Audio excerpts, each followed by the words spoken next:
but things fall off of it. Even with zip, things fall. Without zip, तो कहीं बचेंगे नहीं. Every next week they'll come for folders and books. Zipped ones with strap is okay.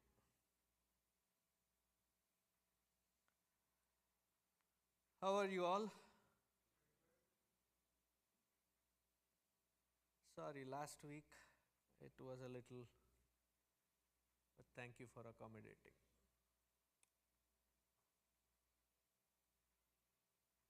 I have to push myself to the second session because my energy levels are quite low, but I think I can continue today.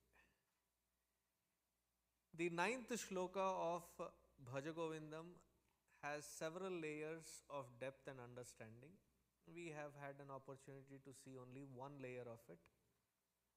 So, we will go ahead and chant that shloka. By now, it should have been memorized. Ama, Megama.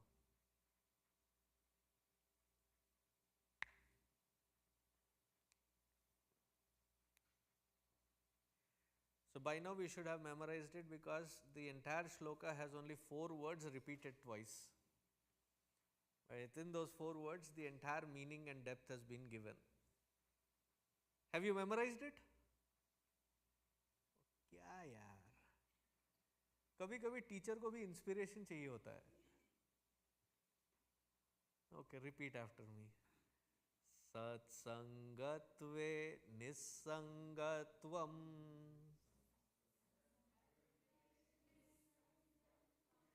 निस्संगत्वे निर्मोहत्वम्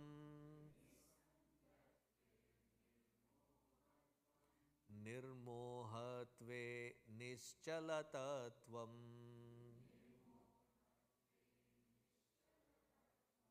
निश्चलतत्वे जीवन्मुक्तिः.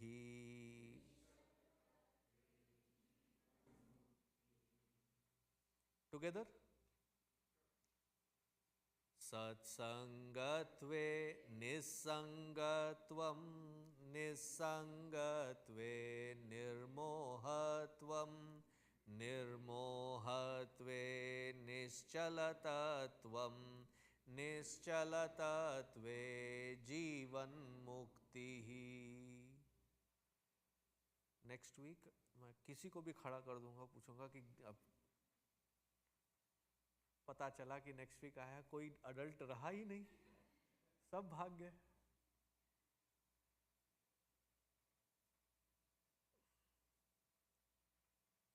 Two weeks ago, when we discussed on this particular shloka, we discussed about the application of it with respect to the outside world. It is called Vyavahara. Vyavahara is the interaction with the outside world. It has equally a good significant standpoint with regards to the internal as well. Vyavahara is called pravritti and adhyatma is called nivritti.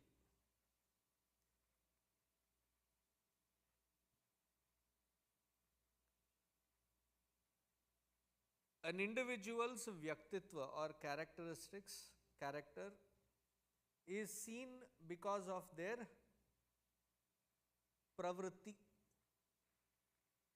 Pravritti alone becomes morphed and be used as उसके उस व्यक्ति के प्रवर्तन.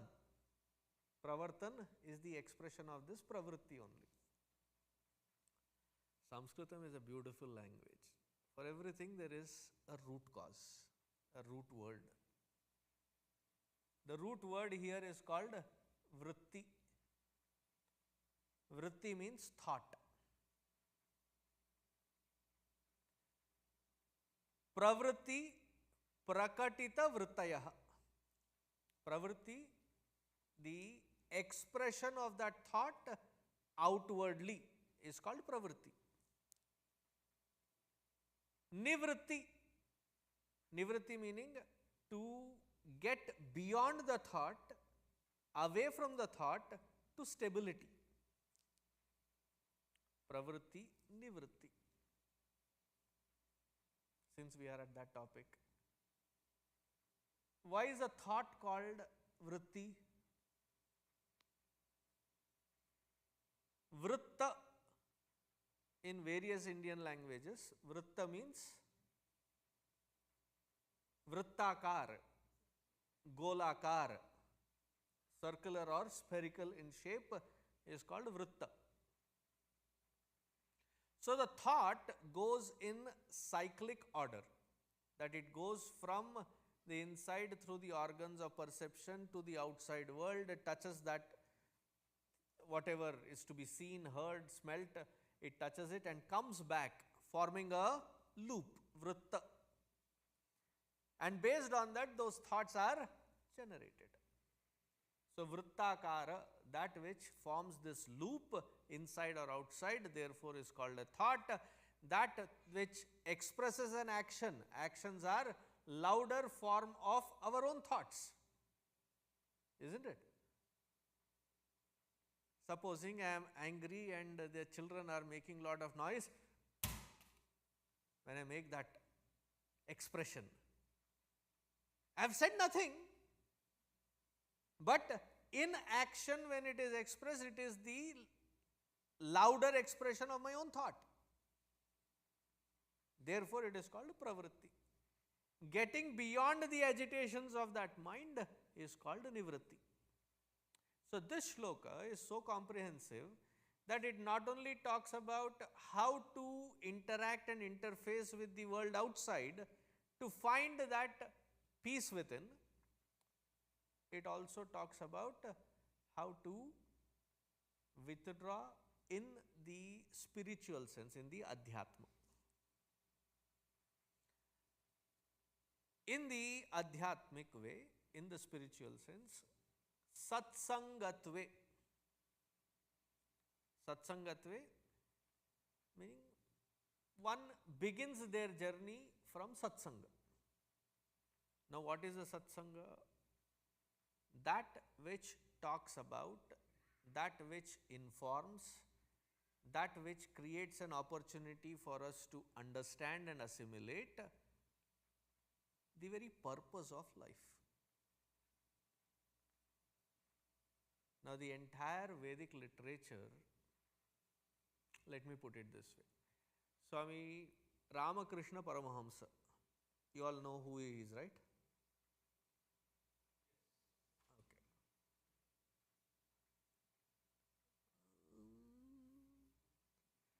You all know Vivekananda ji?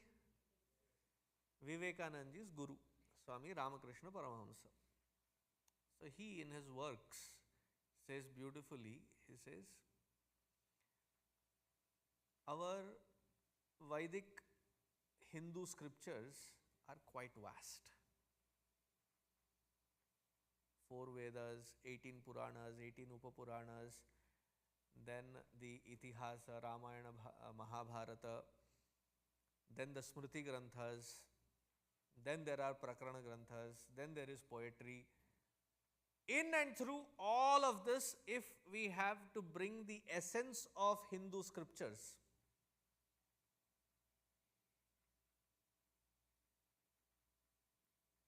sugarcane juice, have you seen how it is made? तो गन्ने का जो डंडा होता है ना, it goes through the crusher. It goes through that crusher several times.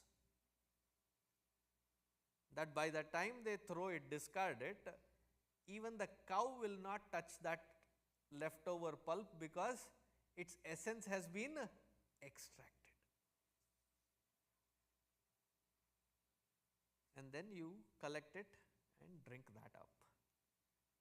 So similarly, if all the scriptures are put through and you draw the essence of it, he says the essence of the entire volume of Hindu scriptures is Bhagavad Gita.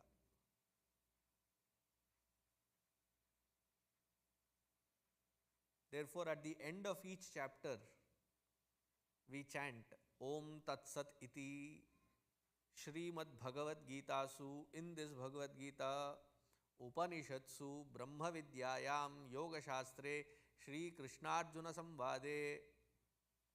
So what are we saying essentially there? We are saying that it is the essence of entire Vedic knowledge. It is the essence of Brahma Vidya. It is the essence of Yoga Vidya. So Bhagavad Gita is the essence. If Bhagavad Gita was to be further condensed,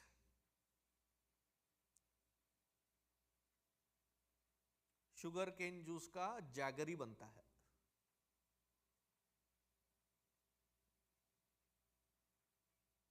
Jaggery is supposed to be brown in color. If white, please don't buy, because there are a lot of chemicals in it.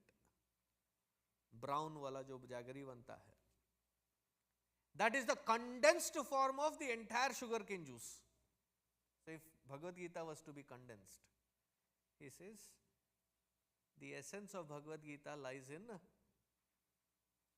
Gayatri mantra. Om bhurбхuvः स्वः तत्सवितुर्वरेण्यं भर्गो देवस्य धीमहि धियो यो नः प्रचोदयात्. The essence of this Gayatri mantra is given in one instructional message called Mahavakya.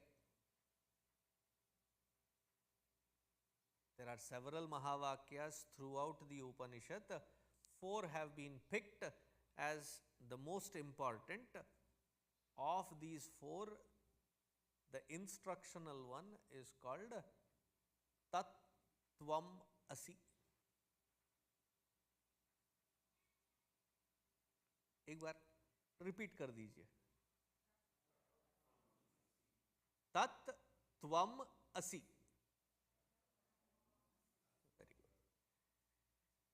This Mahavakya is not a mantra that you can sit down and keep repeating it like Om Namah Shivaya. The purpose is not that.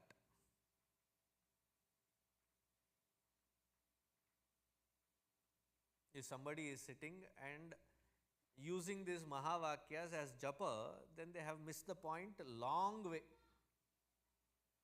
See, if there is a bullseye on this wall, and at that end of the stage, from there I throw the dart. Okay. If I hit somewhere on this wall, okay, even if I miss the bullseye but hit somewhere on this wall, as a novice, I would say it's a good shot. But if I am aiming here and it hits somewhere there, then it misses the entire point. Similarly, Tattvamasi Mahavakya, or these Mahavakyas, if they are being repeated as, like another Mahavakya is Aham Brahmasmi. Aham Brahmasmi is not a mantra where you sit down and repeat it like japa. Aham Brahmasmi, Aham Brahmasmi. You don't repeat it. That is not the purpose of it. Why do I say that?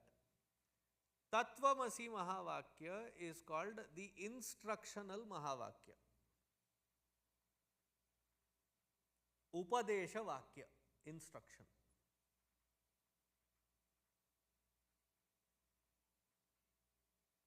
I am trying to think through an example, what will make it clearer.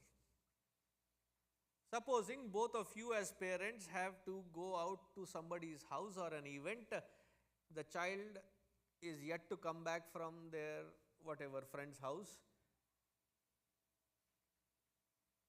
So on the fridge you have put a sticky note. Food is inside the fridge, warm it up and eat it. What is it called? That message that you have given? Instructional message.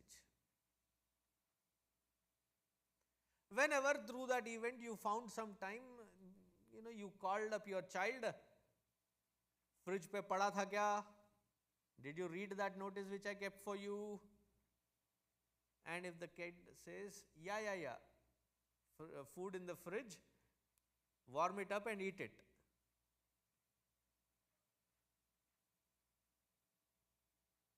Then something is missing. You are not expecting the child to read that message back to you. That was an instruction given. For that instructional message given, what should be the answer that the child should give you? Done, eaten, finito, finished. Thank you, it was tasty. That is called Anubhava Vakya. Anubhava Vakya means experienced. I have reached there. When the Guru gives the instruction, Tattvamasi, it is not like, you sit down straight and close your eyes, Tattvamasi, Tattvamasi, and keep repeating. That's not the purpose. That is the instructional direction given. When the Guru comes back to inquire, what is the Anubhava Vakya? The Anubhava Vakya that the student roars back with is Aham Brahmasmi. That which you have pointed at, I am now experiencing it, and this is the experience. So these are not mantras to be repeated as japa. These are the experiences that which you have to revel in. A satsanga is a platform where this instruction of Tattvamasi Mahavakya is understood by the students, Shishya.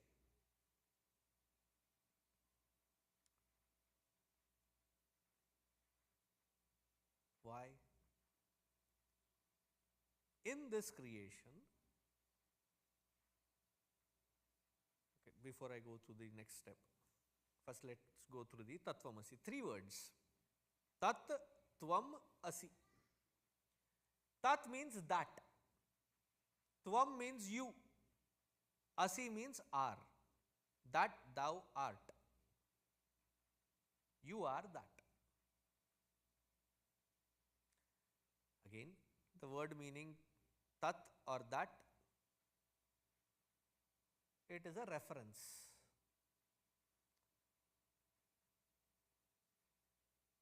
The word that and this, tat and idam, is a comparative words to show sometimes distance, sometimes time, sometimes experience through that and this. A distance is shown. A gap is shown when you say that. That sun, this moon, right? That immediately puts the sun as farther away, whereas this moon is supposed to be closer than that sun.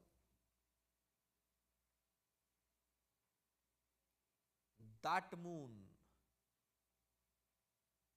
Swamiji, are you confused? You just said this moon. It's a comparative. So that moon in comparison, this earth. That India, this US. That Washington, this Dallas. That downtown. This uptown, that Davenport, this hall, that desk, this mic. The closest that you can go to is the self. Now, but here, that refers to Ishvara. Ishvara meaning Bhagwan. Whenever we refer to in our arti or wherever we sing, Bhagwan ko kya hota? Wo Bhagwan. What is that famous song, arti song? O Palanhare. Wo meaning that Bhagwan. Who is that Bhagwan? Jo hamara palan karta ho. Ishvara. that which is being worshipped as Ishvara is verily you, your essence. This is the meaning of that Tattvamasi. But then the confusion starts, because that Ishvara, the way he has been defined, is he is Sarvagnya, Sarvavyapi, Sarvashaktiman.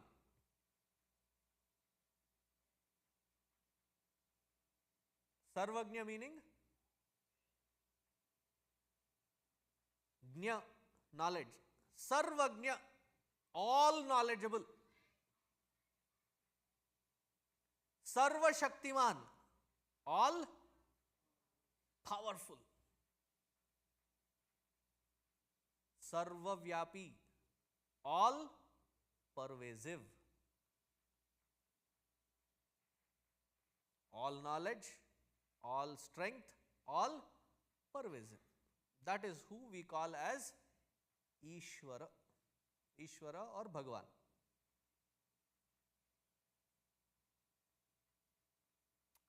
Who am I? The individual. Do I have all pervasiveness, all knowledge and all strength? No. Let's evaluate.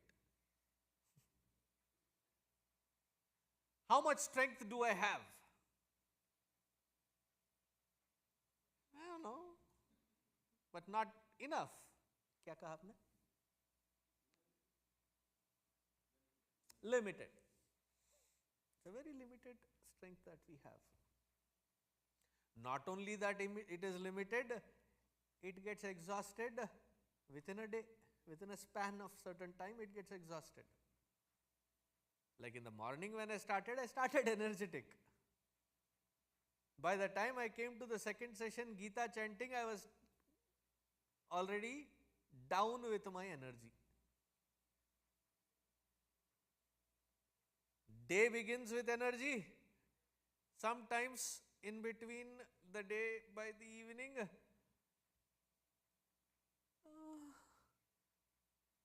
battery is running close to being dead. We are not that energizer bunny. वो चलता रहता, चलता रहता, चलता रहता. By the time we are evening, how many times has it not happened that you are sitting in front of the TV with the remote and you are woken up by the remote which slips out of your hand and falls on the floor, and then you suddenly wake up and say, oh, मैं सो गया था. Has it happened? Why? Our energy has a limit. Even the strongest of the strong fellow does not have enough strength to sustain. Limited. Unless you are a Wali. He could draw others' energy and keep himself sustained. But that also has a limit. What when there are no others? You will still deplete. Limited energy. Are we all pervasive? Wherever you are seated, that is how much you can pervade.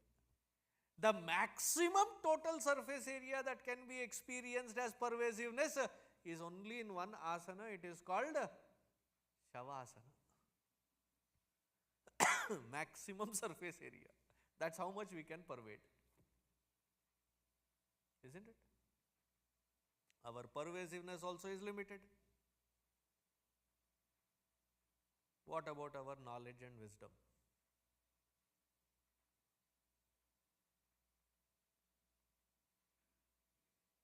Thank goodness we have this gadget.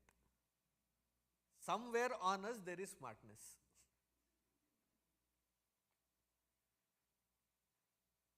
Or you open it, there is Swami Googlananda sitting there, who seems to have answers for everything.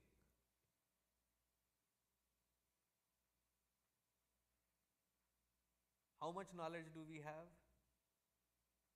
Of the vast knowledge and wisdom, one branch that badi mushkil se we went through years and years and years, and then finally gained a certificate which is supposed to guarantee that I am good at that subject.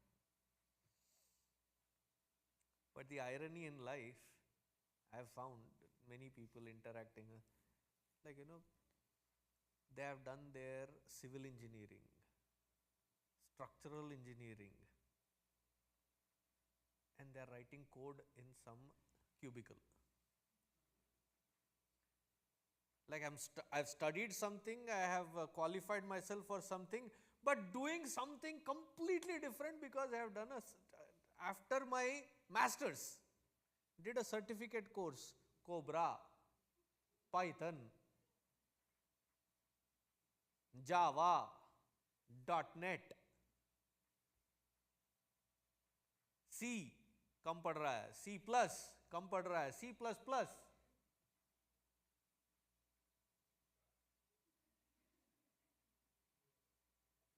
चालीस के बाद C# नहीं हो सकता, चश्मे चाहिए होते हैं.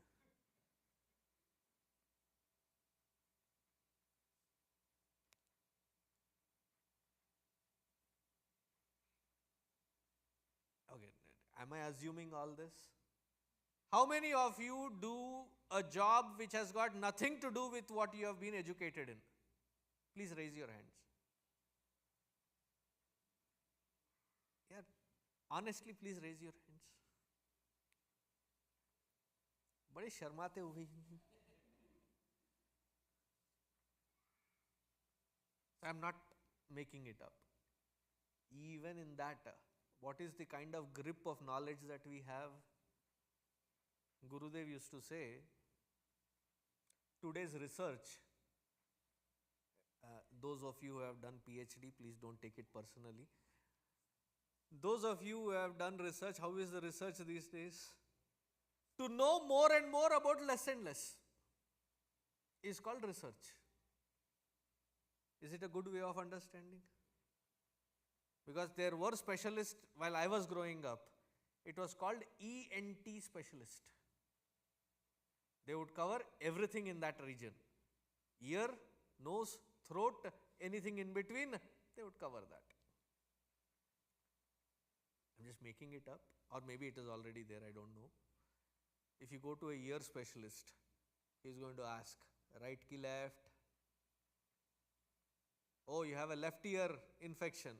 That is the next door neighbor. I am a right ear specialist. More and more about less and less. That's how much we have as wisdom. Even that which we have learnt, trained, is not which I use. Alpajnatva, alpashaktimatva, alpavyapakatva. That's me, the reality, or my experience. And what is Ishvara?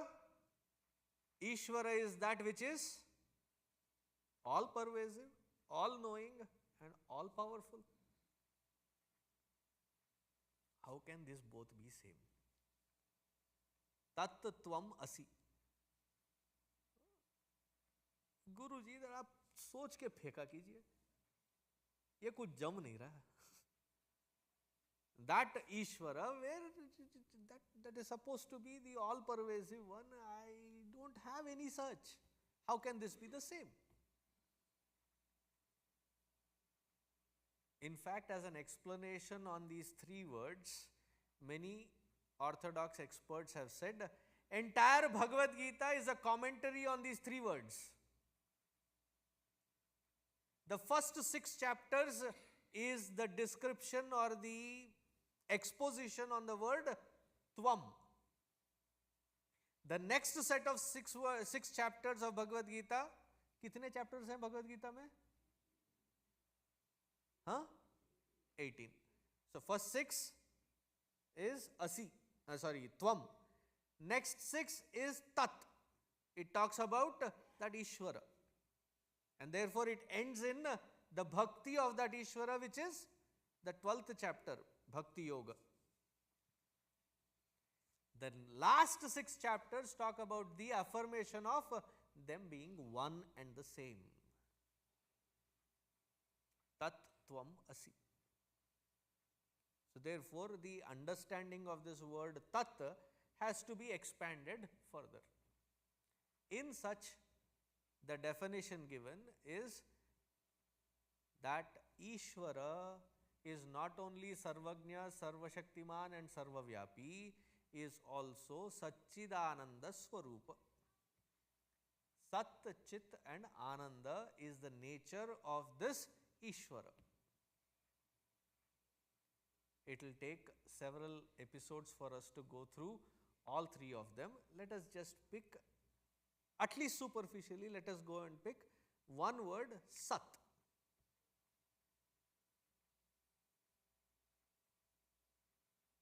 Because this subject today is dry, I asked them to put the AC lower so that it will force you to be awake. Why is it so cold? Subject dry hai isliye.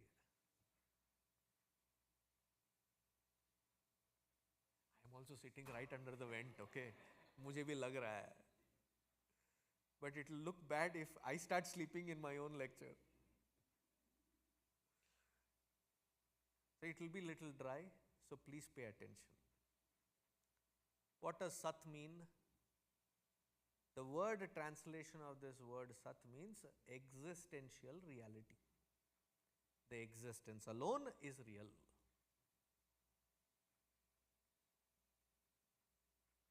Nothing other than this existential reality can ever be known as real.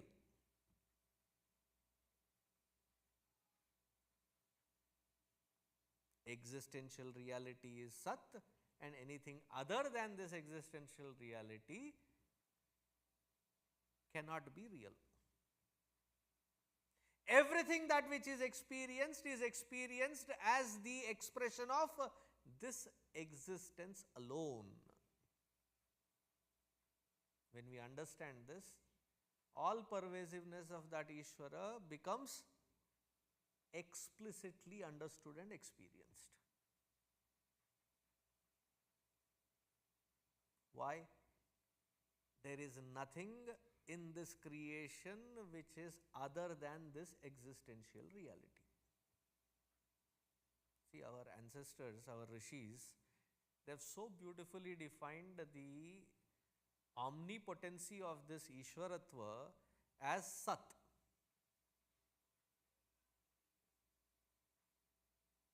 Meaning the existential reality. When I kept saying anything other than this existential reality, at least 3 times I have repeated it. What is it that I mean when I say other than the existential reality? Can there be anything other than existential reality? Can you experience it? Is there a possibility of experiencing anything other than existential reality? Let me break it down for you. Little patience. Okay? Let me break it down for you.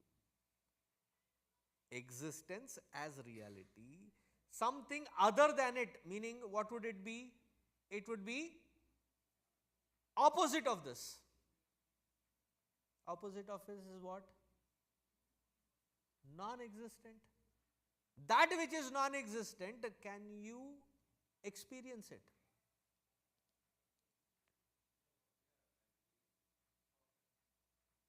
Say that again.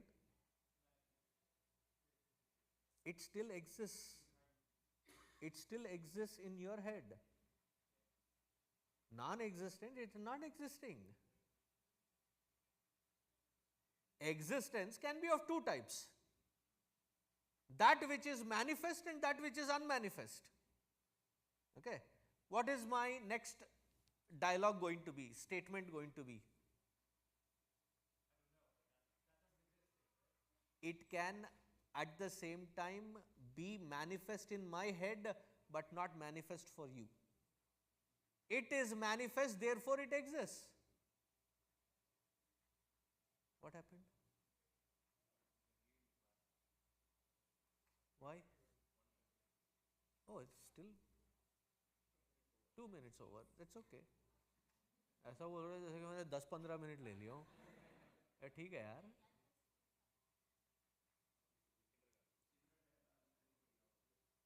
हाँ. It is there manifest. So something which is existing can be both manifest and unmanifest depending on the standpoint, but it still exists. I mean, in Vedanta or anybody, we can deal with that which is existential. Non-existential, then this is not the institution for you. If you are, that which is non-existential you are imagining, it's called hallucination. That which is but not rightly understood, delusional, that we can have a solution for. Hallucinations, completely a different institution. Now, what we have assumed ourselves to be as limited is a wrong delusional understanding, but when rightly understood, it is this existential principle alone. Therefore, that tat and this tvam cannot be any other different. If this tvam is any other different than tat, which is existence, what should I become? Non-existential, but I exist. Therefore, it is that oneness alone. This where it is taught is called Satsanga. Experience of this is called Ananda. That which is existential is understood, but how is it experienced? It is experienced as bliss or happiness. So, if you have any questions further to this, please come prepared, because you had raised your hand.